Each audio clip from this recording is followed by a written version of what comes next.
श्रीमान शिव कुमार शुक्ला जी और सुशील यादव जी, इनके महामंत्री, तीनों हम लोग गए थे मुख्यमंत्री से मिलने, और उनसे मिलकर हमने एक शिक्षा मित्रों का, अनुदेशकों का, रसोइयों का, इनका मानदेय का विषय रखा। और इसमें बड़ा पार्ट बेशक जो है शिक्षा मित्र हैं, 1,41,000 करीब उनकी संख्या है, तो उनका विषय महत्वपूर्ण हो जाता है। तो उनका मानदेय वृद्धि और इनके अन्य जो मुद्दे हैं कि इनका स्थानांतरण एक बार इनको दिया जाए, जहाँ जहाँ ये चाहते हैं वहाँ हो जाए, वह और अन्य मांगे जो थी वो मेमोरेंडम उन्होंने मंगवाया हुआ है मुख्यमंत्री जी ने, तो उस विषय पर ही बात करने के लिए गए थे। तो उन्होंने बात सुनी है और आश्वासन दिया है कि मैं मंत्रालय को मैंने बोला है, प्रस्ताव तैयार कर रहा है मंत्रालय, जैसे प्रस्ताव तैयार होके आ जाएगा उस पर हम लोग विचार करेंगे।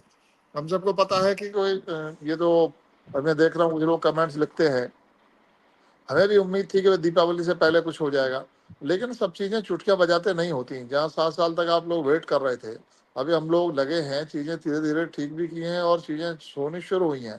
मीटिंग हुई है, प्रस्ताव तैयार हुआ, अब शिक्षा मंत्रालय बेसिक शिक्षा मंत्रालय प्रस्ताव बना के तैयार कर रहा है, फिर उसके बाद वित्त मंत्रालय की सहमति हो चाहिएगी, फिर कैबिनेट में प्रस्ताव जाएगा तैयार होकर गोपन विभाग से। तो ये सब चीज़ें हैं, होने में समय लगता है, सरकार चुटकी बजाते हुए काम नहीं कर सकती। तो इसलिए जो है इसमें वक्त लग रहा है और जल्दी इससे, लेकिन ये है कि देर आए दुरुस्त आए, जो देर से आएगा परिणाम अच्छा आएगा। और कोशिश ये है हमारी कि इसके अलावा एक ऐसा मैकेनिज्म तैयार हो जाए कि आगे भी बार बार इस विषय को ना कहना पड़े और ये विषय स्वतः ही सुलझ जाया करे। इसमें कोई ऐसी व्यवस्था बन जाए कि हर साल या महंगाई के हिसाब से इनका मानदेय बढ़ता रहे, आगे परेशानी ना आए, बार बार आंदोलन ना करना पड़े, लोग आंदोलित ना हो, ये हमने मांग की है। अब देखते क्या चीज़ें निकल के आती हैं।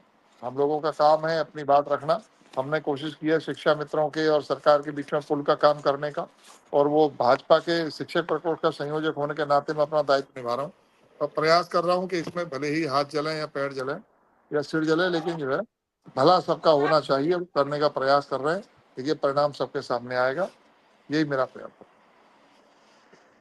विधायक जी, बात आप बिल्कुल। साथियों नमस्कार। फाइनली अब शिक्षा मित्रों के अस्थायीकरण का जो इंतजार था, अब वो धीरे धीरे खत्म होने वाला है। हाल ही के अंदर का कहा जाए कि सरकार के द्वारा एक पत्रक जारी किया गया है। उस पत्रक में क्या कुछ कहा गया है, उन सारी बातों के ऊपर हाल ही का डिबेट है, उस डिबेट को भी आपके समक्ष में प्रस्तुत करूंगा। अभी कुछ क्लिप्स उसकी आप सभी ने सुनी होंगी। फिलहाल के लिए पूरा डिबेट अभी मैंने ऐड किया हुआ है, तो सुने, उसके बाद इस बात की राय क्या है कमेंट में जरूर साझा करें।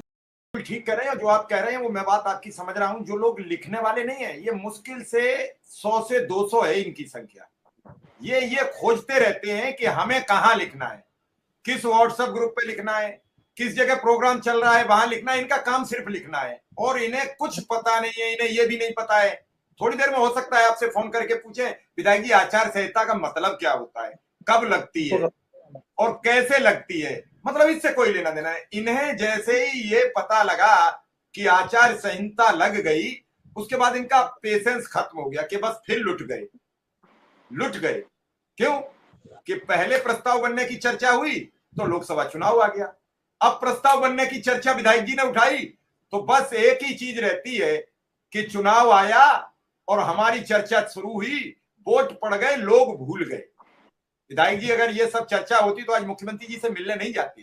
क्यों, आचार संहिता तो लग गई और तुमसे जो कहलवाना था वो कहलवा लिया 3-4 दिन प्रोग्राम में आके। अब जो कह रहे हैं उसका कोई मतलब ही नहीं रह गया, क्योंकि आप सर्वज्ञानी हो, सर्वविदित हो, आपको तो पता लग गया अब कुछ होने वाला नहीं है। तो फिर अगर आपको हम समझाएं या विधायक जी समझाएं, उसका कोई असर थोड़ा ही है। जी विधायक जी कुछ कह रहे हैं। हाँ, इससे मेरी भी जनरल नॉलेज बढ़ जाएगी, हो सकता है मुझे जानकारी ना हो। शिव कुमार शुक्ला जी हैं और हमारे अध्यक्ष संघ के भी। ये बता दें कि क्या भाजपा के किसी नेता ने आपसे पहले पहल की थी, या ये भाजपा के किसी नेता को लेकर मुख्यमंत्री जी से मिले थे कभी इस विषय में? नहीं, मैं पहले शिव कुमार शुक्ला जी के पास चलता हूं। मेरी नॉलेज में नहीं कोई हुआ है ऐसा अब तक, कोई नेता ने जाके पहल की हो। नेता इनकी सभा मंच पर आए, नेता इनसे वादा करते रहे, वहां तक गए कि नहीं लेके ये मैं जानता हूं। जिस टेबल से काम होगा वहां तक आपका प्रार्थना पत्र पहुंचा कि नहीं पहुंचा, ये सवाल है शुक्ला जी से। शुक्ला जी, कितने लोग अब तक आपको लेके मुख्यमंत्री जी के पास गए? प्रणाम सर, माननीय विधायक जी को सादर और उपस्थित सभी साथी को बहुत बहुत आभार, धन्यवाद। देखिए मिश्रा जी, ये तो विषय गंभीर है और जहां तक 5 साल